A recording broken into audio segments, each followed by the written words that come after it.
안녕하세요. 좋은 아침입니다. 장동원 미래스탁의 박시장입니다. 11월 2일 오늘 아침 마감한 미국 증시 동향과 어제 우리 증시 급등 특징 종목에 대해서 말씀을 드리겠습니다.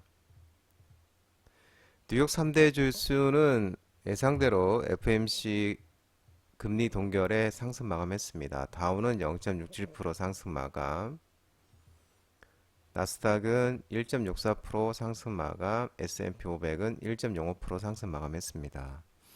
예상대로 연준이 기준금리를 동결을 하고 연준이 금융환경 긴축을 인정하면서 상승 마감했는데요. 투자자들은 FMC 회의 결과와 제롬 파월 연준 의장의 기자회견, 재무부 차입계획, 민간 고용지표 등을 주시를 했는데요. 연준은 이날 회의에서 기준금리를 예상대로 동결을 했습니다. 연준은 또 성명에서 가계와 기업의 더 긴축된 금융과 신용환경은 경제활동, 고용, 인플레이션에 부담을 줄 가능성이 있다고 언급했고, 기존 성명에 더 긴축된 신용환경은 에서 이 금융환경까지 포함한 것입니다. 이는 이제 장기 국채 금리가 16년 만에 최고치를 경신하는 등 금융환경이 크게 긴축된 것을 반영한 것으로 풀이되는데요. 파월 의장도 더 높아진 장기 국채 수익률로 인해 최근 몇 달간 금융 환경이 크게 긴축됐다고 밝혔습니다. 그는 다만 인플레이션을 낮추는 과정은 여전히 갈 길이 멀다고 이렇게 언급했고, 국제 수익률 상승이 추가 금리 인상을 제한할 수는 있지만 이는 장기 금리가 지속해서 높은 수준을 유지해야 하는 경우라고 전제를 했습니다. 파월 의장은 금리 인하에 대해서는 이혼회는 금리 인하를 전혀 생각하지 않고 있다라고 덧붙였고요. 이날 또 미국 국채금리는 민간 고용 지표에 하락세를 보인 이후 또 재무부의 분기 재차입 계획이 발표된 후 낙폭을 확대하는 모습이었습니다. 또한 FMC 결과에 또 추가 하락을 하면서 또 연준은 추가 금리 인상 가능성은 크게 줄었기 때문입니다. 10년물 국채금리가 4.73%, 30년 국채금리가 4.92%, 2년물 국채금리가 14베이스 떨어지면서 4.95, 10년물 금리도 17일 이후 최저 수준으로 2년물 금리도 지난 10일 이후 가장 낮은 수준으로 떨어졌습니다. 재무부는 또 다음 주에 국채 1,120억 달러를 매각할 예정인데요. 이는 지난 분기에 1,030억 달러에서 늘어난 규모로 예상한 수준과 대체로 일치한 모습이었습니다. 재무부는 10년물과 30년물 발행 규모는 매달 각각 20억 달러, 10억 달러씩 늘리고 20년물에는 변화를 주지 않기로 했습니다. 8월에 예상한 수준보다 각각 10억 달러씩 적은 수준이고 일부 애널리스트들이 예상한 수준보다 약간 적게 늘어난 것입니다. 이번 주 예정된 노동부의 고용 보고서를 앞두고 민간 부분 고용은 빠르게 둔화하고 있는 것으로 나타났는데요. ADP 전미 고용 보고서에 따르면 10월 민간 부분 고용은 전달보다 11만 3천 명 증가하는 데 그쳐서 전문가 예상치가 13명을 증가 예상치를 13명이었었는데 이거보다 크게 아래로 나왔습니다. 지난 9월에도 민간 고용은 8만 9천 명 증가했는데 그쳤는데 또 10월 임금 인상률은 5.7%를 기록하면서 2021년 10월 이후 가장 낮은 수준을 보였습니다.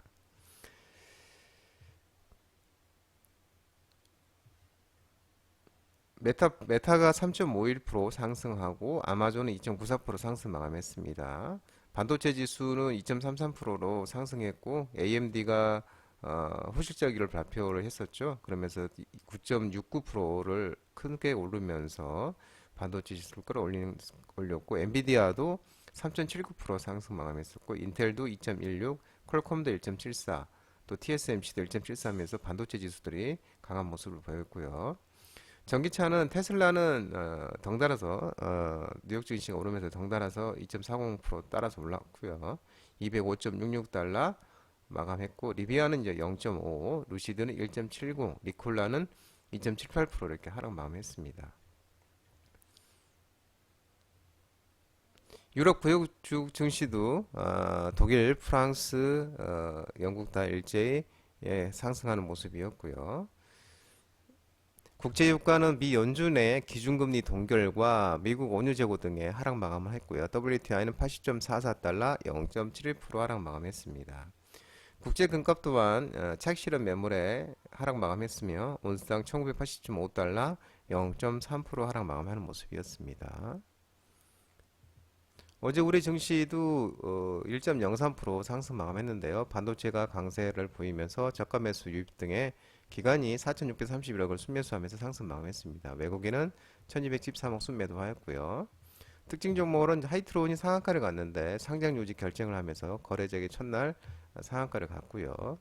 갤럭시 SM이 급등이 나왔는데 엔터 4사가 향후 실적 추정치 상향 조정과 내년에 호실적 기대감에 엔터테인먼트 관련 종목들도 테마 관련주로서 상승 마감했습니다. CI테크는 2대 주주가 주주권리 행사 지속 언급 소식에 급등이 나왔고요. 하나에어로스페이스 또한 3분기 견조한 실적과 추가 수주 기대 소식에 급등하였습니다. 코스닥은 0.43% 상승 마감했는데요. 외국인과 기관 순매수에서 상승 마감했습니다. 특징주는 툴젠이 상한가를 갔는데 330억 규모의 CB 발행일 결정 소식에 상한가를 갔고요. 라이콤이 상한가를 갔는데 테슬라 오토파일럿 사망 사고에서 테슬라가 이겼다는 소식에 자율주행차 관련 종목으로서 라이콤이 상한가를 갔고요. 대화자에게 상한가를 갔는데 경구형 항암제 리포락셀액이 미국 FDA 이상 임상 시험에서 유효성과 안정성 입증 소식에 상한가를 갔습니다.